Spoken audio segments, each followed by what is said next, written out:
welcome to a special live World of Good podcast. My name is Michaela Urban, and I'm here with Zach and Audrey Langford. And we are in Birkenhead, England at Egan Road Church of God. So Zach and Audrey, thanks for joining us, first of all, and for welcoming me and some of our friends just to come and experience what God is doing through this place. I'm excited to be here. And I hope you all are excited to learn more about how God is working in and through Egan. If you guys just want to share a little bit about who you are, maybe a little about your family, and then just an overview of Birkenhead. So we're Zach and Audrey, and we have been serving and living in England for approximately 14 years. We came over in 2010 and stayed until the COVID epidemic, and we had to go home during that time. So we've been back now for a couple of years. We have two kids, Lola and Leo, who are just incredible. But yeah, we're just here in Birkenhead, serving with the church at Egan Road Church. Yeah, Egan Road Church has been here in some capacity since 1970, and then in 1932 it found its home here on Egan Road, and has been serving its community since. There are three previous pastors. The original pastor is from Ireland, who planted the church, followed by his son, and then a local congregant came up through the church and became the pastor. And then in 2017, when the church was at a huge transition, they asked us to step in. We had been serving for some time as associates, and we were already placed here with Global Strategy, working with youth and kids, and the church voted unanimously to put us in a position of missionary pastors. And so we've been working really hard since then to help the church transition and to reach its community, which is very secular. While we're talking to some of the global strategy missionaries all around the world, one thing that we often hear about is both the challenges and the opportunities that come with any type of cross-cultural ministry. I wonder if you guys would share a little bit about what types of both challenges and opportunities that you experience here in Birkenhead. I think challenge-wise, I mean, with any person who works internationally or away from home, doesn't have to be like internationally, is any type of support network that you have built around you in those places where you're from. And so for a long time, for many years, we kind of just plodded along, as they'd say here. We just moved through life without that kind of nice, comfort zone that those people around us to support us. And so that's always a difficult place to be, especially when you're, in a new culture, in a new place, trying to do what you feel God calling you to do, and just not having, peers and people that you can fall back on and put your trust in. So it's really good that we have a team of other missionaries that we're in constant contact with, and we're doing things together through the year. That's been it's been a blessing over the years. Challenge-wise, although we speak the same language in theory, there's a lot of words lost in translation, quite a bit. So we have to kind of constantly watch ourselves, well, at least I do, what I'm saying, because it doesn't necessarily translate appropriately and in the right way. But yeah, there are these subtle cultural differences that, like for me being from the South, well, we're both kind of from the South in Alabama, there are some indeed cultural differences there than here. One of those being, we grew up in the Bible Belt. Like every other person we knew went to a church, or their parents went to a church, or they had, 17 Bibles in their house. And, there was some type of connection to faith or God in some way. And then here, it's just not kicks. You go to, if you do participate in any type of thing within a church, it's out of habit, or it's out of a sense of duty. It's just part of the culture. We'll go to a wedding, a funeral, or christening. You might identify as a Catholic or an Anglican or something like that, but not necessarily be practicing or even have a belief in that. So that can be a bit challenging, but it's also created a lot of opportunities for us. to begin to express and try to find different expressions and new, fresh expressions of our faith that people can connect to, that people can resonate with. Our background, we don't realize sometimes that so much of our backstory, so much of our life, like growing up perhaps, or maybe before I was a Christian, the home dynamic that I had, maybe if it was good, maybe it wasn't good. So how much of our story really can help us interact with people. So that's something like a great opportunity that we've seen over the years. Yeah, I'd add to that with opportunities and just the story of our lives. We found that as we're engaging with people, vulnerability is actually huge. It's an opportunity. Church can't just be a service that we attend and go back out into the world here, because that has no value for people who aren't leaders. It has great value to us, but as we're connecting with people in relationships, we're trying to make sure that the gospel is good news for everyone. And in order for the gospel to be good news for everyone, they have to hear it. So how do we create opportunities for people to hear the gospel? And a lot of times it's not happening in the Sunday service here. It's happening in the relationships that we build in groups and programs that we run in the church that develop slowly and over time. And one of the conversations we had early on is, when I think about my story with God and my faith story, I think of two very distinct people in my life that I asked hard questions to, that walked alongside me when I was difficult, and that brought me to those steps in which, the Holy Spirit spoke to me, and I followed Jesus because of them, right? Because of that relationship. I don't have a story, unfortunately, I guess, for those that are leading churches that came from the sermon. That's not what impacted me, but it was the people that impacted me. And when Zach shared his story, it's the same people have impacted. So we have this unique opportunity to engage people. And I think everyone has the same opportunity to engage people where they are, and share the good news through our lives, through living and walking alongside them. And so we do that regularly through groups and programs here at Eating Our Church that just create that first step, that first initial opportunity to let the walls down and get to know someone just for who they are. And then we walk alongside people and see where the Lord takes them in that journey. So good. And just having like a small glimpse of all some of the things that are taking place here at Eating Our Church of God, I can certainly testify to the fact that you are practicing incarnational ministry amongst this community, amongst this neighborhood. This building is getting used for all sorts of things throughout the week. It's not just a come in and go out on a Sunday morning. Can you all share a little bit about what ministry is looking like in this context, in this place, and through this church, and to build that for the community that we're speaking to? We have all kinds of programs in our week. So the longest standing programs are our youth club and our kids club, and those happen on Tuesday and Thursday in the week. And it is a opportunity for kids to come in. We play games and group games. Then we take some time and do a Bible story and lesson. We feed kids, we feed teenagers. And it's just an opportunity for them to connect with the church, have a safe space to be in this community. There's not a whole lot of kids and youth after school programs in our area. We're in a quite deprived area. And so they don't always have a place to go. And the houses that we live in an area that's primarily row houses. You don't really go bring 10 of your friends over to your house. We just don't have the space. And so this church offers a space and a unique opportunity for people to come together and find community. And we want to foster that. So those have been going on for decades. We're actually the only church in our neighborhood that offers a youth and kids program. And so that's a wild legacy for us to have, that we've been doing that for decades.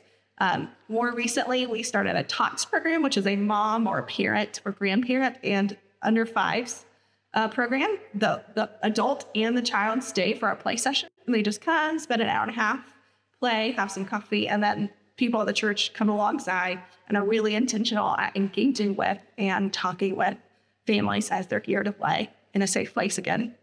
Finally, we added a sensory section. We found that there was a need in our community where kids were kind of falling through the cracks. They lived in our neighborhoods, but they didn't quite fit into the programming we already had. And some of those things are sensory and neurodivergence and autism or nonverbal. And so these children have challenges that make them need a safe, quiet space. And so we've created that quiet space in a sensory session on Monday. So those things are happening throughout the week.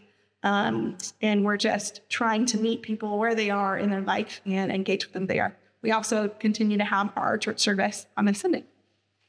Yeah, with our groups, there's still a great skepticism when it comes to participating in these types of sessions, because there's a fear of being referred to social services for this, that, the other. And what we're just trying to simply provide and let people know is that, we're not bothered by all that. We just want you to have a time where you can come be with your kids, connect with other parents, other carers, and just have a nice time together. We're not worried about, much about your circumstance. If you want to talk about it, great. But yeah, we just want to provide that time and that space for them. But one thing that we've been looking at in this season of ministry is really, what does the institutional church look like for worship? And how that translates into the context and the culture that we are currently living in. And, at the end of the day, the quick answer is it doesn't translate. It doesn't connect. Many people that we know, young people, people with all ages really, that we know, find that connecting to what we would say is the institutional church or the traditional church model, it just doesn't gel with them and where they're at. Not necessarily maybe the message of Jesus is impactful and important, but all the little avenues that we use, all the little things, the conduits that we use to connect them to the message of Jesus, there's a blockage. And so we've been looking at ways to mitigate that, to look at ways to, not diminish the gospel message, but how do we find new avenues and new conduits to produce that to them? Mm-hmm. So we're looking at ways to meet. And one of the important things that Audrey and I have done over the years, and where we've seen the most impact, is really having people in our home, eating dinner together, eating food together. It's through those intentional connections and relationships where we're able to really get to know each other, and I'm not even necessarily trying to become your friend so I can bring you to Jesus. I just want to get to know you because I like who you are, right? I'm interested in who you are. And if that relationship blooms or develops into something more intentionally about Jesus, we're here for that. But we want to meet people where they are, provide them space to be who they are. We've been kind of using this term, we say relentless acceptance, relentless grace. We're all from different backgrounds. We all have different stories, but we're all here right now, presently. Wherever we came from, we're here now. So let's be here and now. Whatever you're going through, whatever it is you believe, I'm not bothered with that. Let's just meet around the table. Let's eat some good food together. Let's have a good conversation and see where we end up. But I think the beautiful thing about that has been consistently, we want our structures to work. We want our programs to work, right? We do want to share the gospel. That's always part of what we're doing. And yet the moments that have been the most powerful in this context have been inviting people over because we're all starving after shopping, and making fajitas in my kitchen, and then having a completely different conversation like that. I'm thinking distinctly of this story. Two of my very favorite humans, and if they watch this, they'll know who they are, were at Langford. They were having this whole dialogue about spirituality, because neither of them at this point in their lives would call themselves Christians. And they think it's hysterical that they're friends with a pastor and a pastor's wife, right? And they're out in my house, we've been shopping, we're cooking fajitas, and they're talking about spirituality, and I'm not engaged in the conversation because I'm cooking. And I hear, have you ever been to a medium?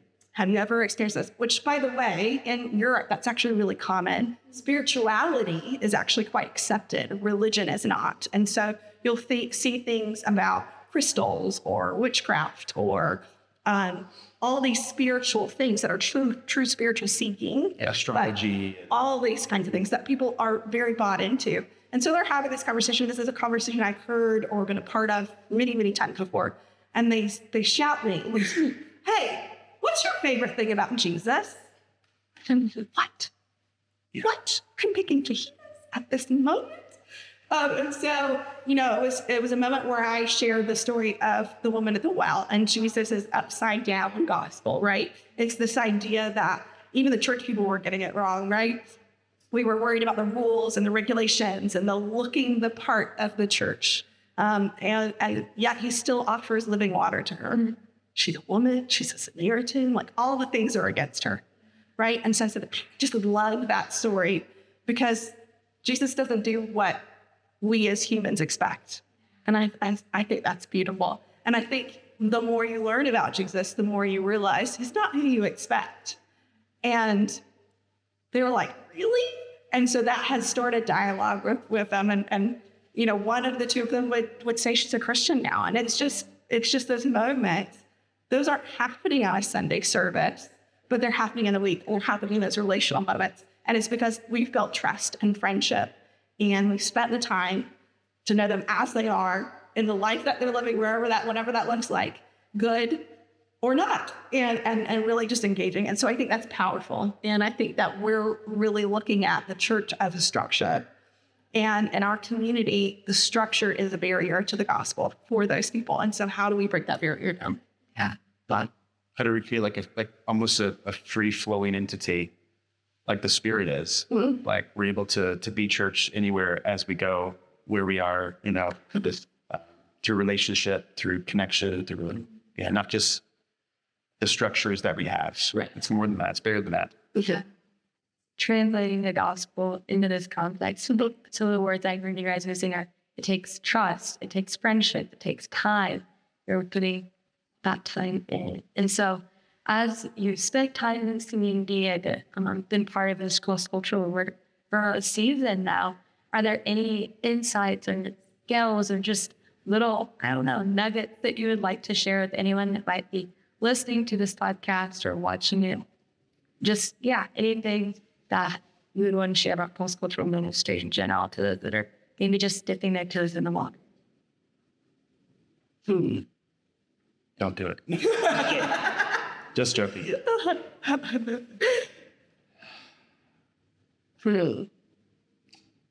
Find somebody that you can be vulnerable with. Mm.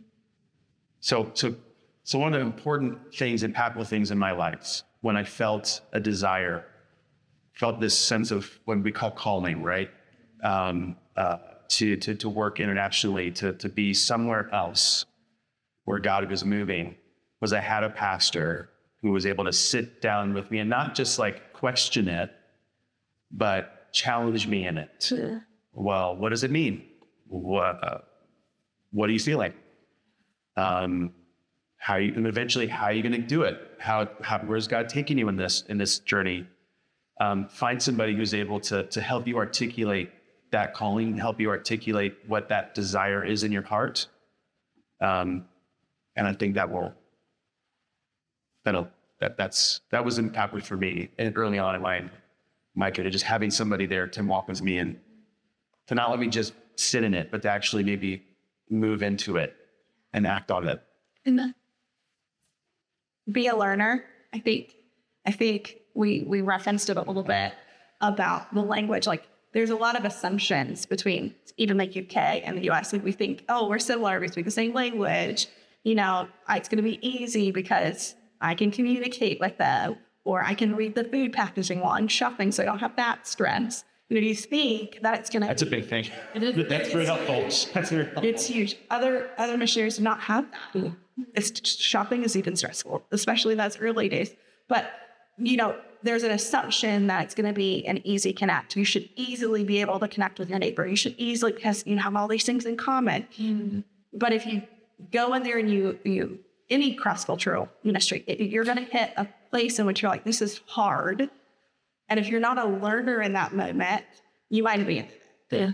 If you're not a learner in that moment, you might push your agenda into the moment. And so you need to stop and slow down and really think, like, what does this person, what does this people group, what does this community have to offer me? And what can I learn from this? What part of my identity is rubbing here? And is it essential? And so I think those moments are really key to longevity in a ministry and to being able to really engage as, and I think we're all called to be missionaries, even if you're staying at home, like, even if you're reaching your neighbor, maybe there's a moment in which there's a rub there, or you don't identify exactly with each other. Like, those are not moments to push necessarily, or oftentimes to listen. And so I think I've learned the most when I've listened. Well, the title of this podcast is Over Good. And I just thought of how are either of you, or both of you, seeing God at work for the good here in Birkenhead, England, and through Ian and Church of God? I think, no, go ahead. No, stay. No, go for it. I think it's in small ways God is moving. And it's taken me a long time to see them in the small ways, see God in the small ways, to see the Spirit moving in the small ways. Because there was a time where it seemed like there were big movements of things and there was big momentum. And if you're not careful, you get hung up on that feeling, that experience. But when there doesn't seem to be any momentum, are you able to identify that God is present? So I'm learning that more and more, identifying God in the small things. I think God is moving in the small conversations. When an individual, like a friend of ours who is not a believer, gets upset when somebody says they're not going to come to our tots group because it's in a church, even though he doesn't believe it, but he believes in connecting with people. I think God's moving in that. I think that's a movement of God, movement of the Spirit. So it's in those little ways like that where people that we know, people that we deeply care for, who aren't Christians or whatnot, who are like advocating for the church, who are advocating for God, really, even though they wouldn't articulate it that way, but they are. So that's been really important for me to see, especially in this season of ministry. We were given a couple of grants to start that sensory session that we referenced earlier. And as a part of that, because we got funding from donors, we had to do a report back. And I texted the moms that are participating. I was like, hey, can you give me a quote about what this has meant to you? And it's not something that we actually directly ask people, and maybe we should. I think it would help if we asked people. If you can, a couple of sentences. And one of the moms wrote back, my kid had no community, but they do now. Wow. And I said, we have no gospel moment in that, not in the words, right? But we do in our actions. And so that kid was struggling in every group he tried. He'd been kicked out because of behavior or whatever. But she had found community. And to me, like, that's the gospel, isn't it? It's loving your neighbor as yourself. And that's my neighbor. And so we're doing it. And so for me to hear those reminders, and she used those words, it was not, there's no prompting, there's no discussion about what our ethos is or what is our motto. It was just that was a quick text back from her. And I was just like, it took no time for her to articulate the way that, God is using a program to really impact a family. Yeah. Yeah. What a grace, when we do recognize and get to celebrate, the slow and simple ways that we can see the kingdom of God. I know I definitely see that here in this place and through both of your lives. Thank you both for taking the time just to share with me, with our listeners and viewers online. Yeah, you guys are wonderful. Thank you. Thank you. Thanks for listening to A World of Good. A World of Good is a podcast production of Global Strategy and Church of God Ministries. Our theme song is Colorado by Leo Flores. If you want to join the conversation, visit us at Twitter at A World of Good Pod, on Instagram, A World of Good Podcast, or visit our website, chogglobal.org/A World of Good. And join us next time as we share more stories of good from around the world.